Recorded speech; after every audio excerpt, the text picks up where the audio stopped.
Hai Healthizen, tetap semangat dan tetap jaga kesehatan ya, apalagi di masa pandemi seperti ini. And welcome to Dear Doctor.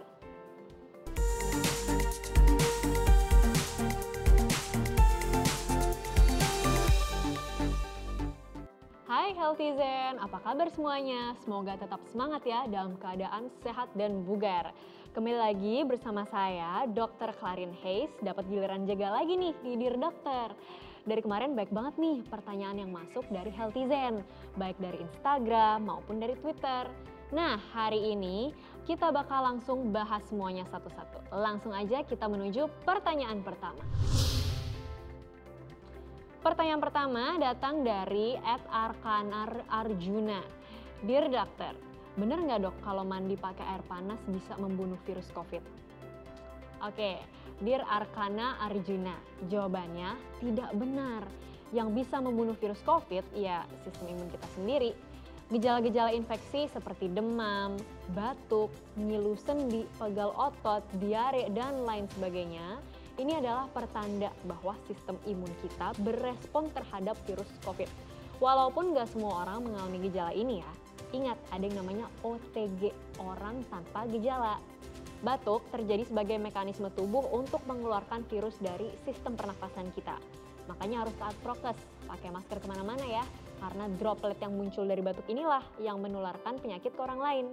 Terus, ngilu sendi, ini adalah efek dari mediator inflamasi di tubuh yang muncul sebagai respon untuk melawan kuman. Memang salah satu efek yang nggak diharapkan sih. Lalu ada demam. Ini terjadi karena meningkatnya termostat internal tubuh yang ada di otak kita, bernama hipotalamus.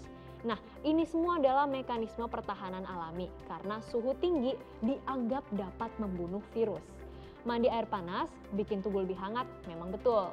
Tapi air panas ini hanya mengenai bagian luar tubuh kita aja, yaitu kulit kita. Jadi nggak menaikkan suhu inti tubuh ya. Sehingga mandi air panas tidak membunuh virus SARS-CoV-2 penyebab COVID-19. Walaupun begitu, mandi air panas ini memang memberikan rasa nyaman pada tubuh, punya efek relaksasi. Dengan begitu, tubuh akan lebih mudah beristirahat setelah beraktivitas seharian.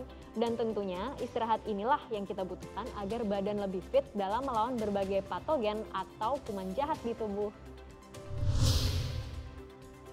Selanjutnya ada kiriman video dari Instagram @bskrwsn. Yuk kita lihat bareng-bareng. Dear dokter, saya mau tanya kenapa ya dok saya jadi berjerawat setiap habis memakai masker seharian?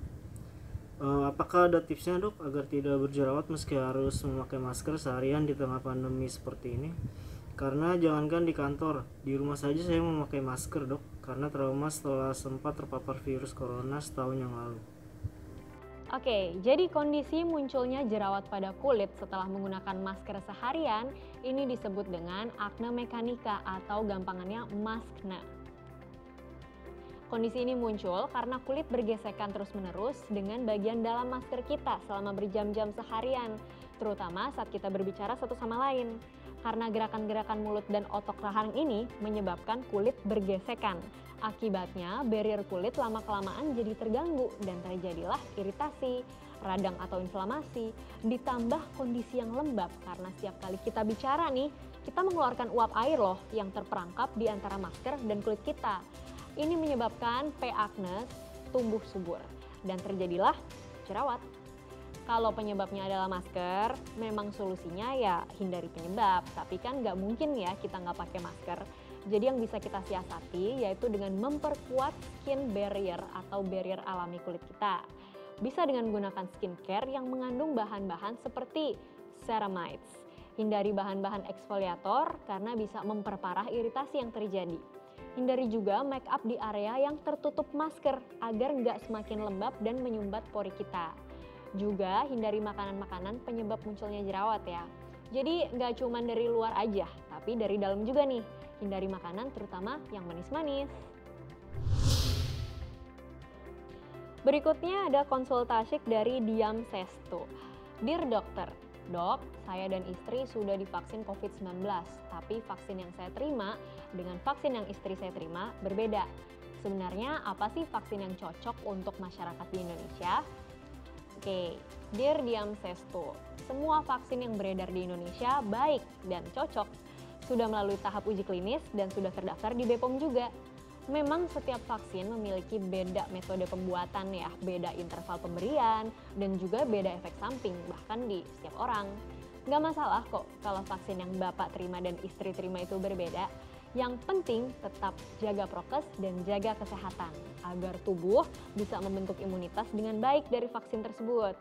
Dan yang perlu diperhatikan juga yaitu bila akseptor atau penerima vaksin memiliki alergi terhadap vaksin tersebut, yang dipantau saat observasi 30 menit seusai pemberian vaksin untuk melihat apakah ada tanda-tanda reaksi alergi atau tidak. Jika memang ada reaksi alergi, maka disarankan untuk menggunakan vaksin yang berbeda di vaksinasi tahap 2. Alergi terhadap salah satu merek vaksin belum tentu berarti alergi terhadap jenis vaksin lainnya. Jadi nggak perlu membanding-bandingkan vaksin satu dengan yang lain ya, karena semua vaksin yang sudah approved baik untuk masyarakat Indonesia. Konsultasi kali ini kita dengarkan lewat voice notes dari @davasatria_alvareza15. Dear Doctor, saya mengetahui dari sejumlah teman saya yang sudah divaksin. Mereka mengalami efek vaksin seperti mengantuk dan sebagainya. Tapi setelah saya divaksin, saya nggak ngalamin gejala tersebut, dok.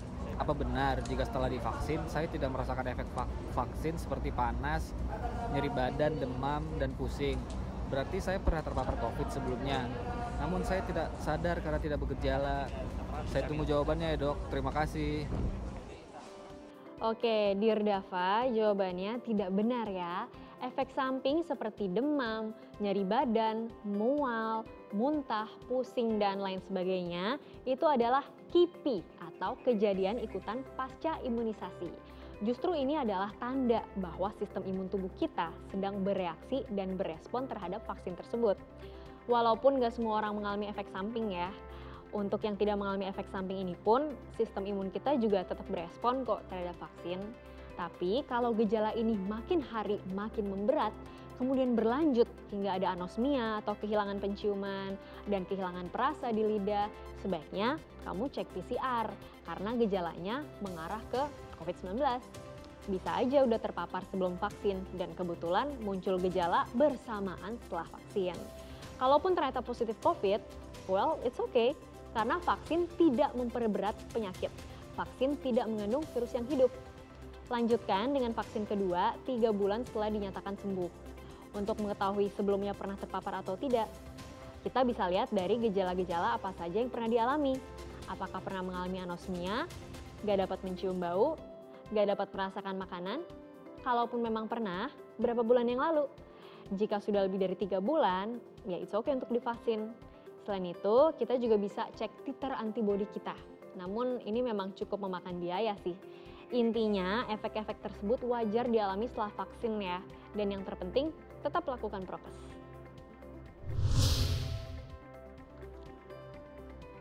Konsultasi selanjutnya dari Leo HHH.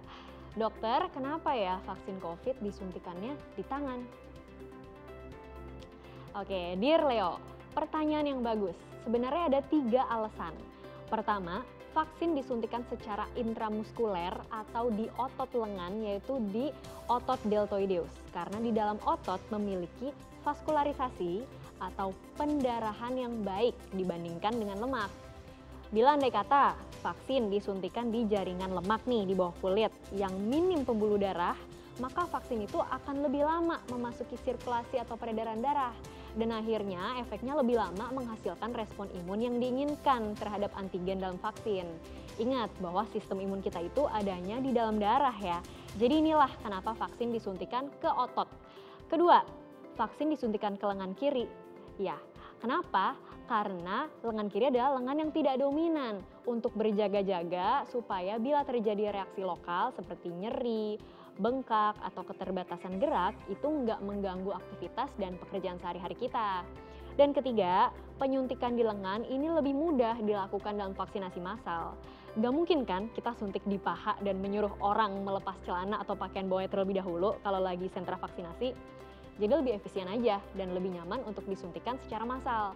Ya beda ya dengan kalau anak-anak yang memang masih sangat kecil. Memang disuntikan di paha karena otot lengannya belum berkembang. Seperti itu. Jadi sudah terjawab ya Leo. sekarang ada kiriman video dari Zian Ole. Yuk kita lihat videonya. Dear Doctor, seharusnya saya akan menerima vaksinasi COVID-19 tahap kedua beberapa hari lagi. Namun karena alasan kerja, saya harus keluar kota sehingga jadwal vaksinasi saya jadi harus diundur 1 minggu. Boleh nggak sih dok jadwal vaksinasi diundur? Terus bagaimana sih aturan tentang waktu dosis kedua seharusnya? Apa vaksin tahap pertama yang sudah saya terima jadi tidak efektif?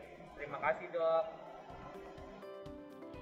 Oke, Dear Zian, setelah vaksin pertama, tubuh sudah membentuk kekebalan, namun memang belum maksimal, belum sesuai yang diharapkan dan yang dibutuhkan. Ini diperkuat dan dimaksimalkan dengan vaksin dosis kedua. Rentang vaksin dosis kedua tergantung dari jenis vaksin apa yang digunakan. Hampir semua vaksin memiliki rentang 28 hari. Khusus untuk AstraZeneca memiliki rentang 12 minggu atau 3 bulan. Disarankan untuk melakukan vaksin sesuai jadwal yang ditetapkan ya, agar efektivitasnya pun maksimal. Kalaupun benar-benar nggak bisa, ya segera ikuti jadwal vaksinasi terdekat dari jadwal yang seharusnya. Oke? Selanjutnya ada pertanyaan dari Helmi. Dear Dokter, benar nggak sih virus COVID dapat menular melalui makanan? Dear Helmi, well, virus SARS-CoV-2 menular melalui droplet. Nah, kalau droplet penderita COVID ini ada di makanan, ya iya, makanan bisa menularkan COVID. Jadi kuncinya ada di dropletnya. Makanya dimanapun kita berada, dihimbau untuk pakai masker. Supaya droplet yang keluar saat kita bicara, batuk maupun bersin, itu terserap dan tertahan di bagian dalam masker kita.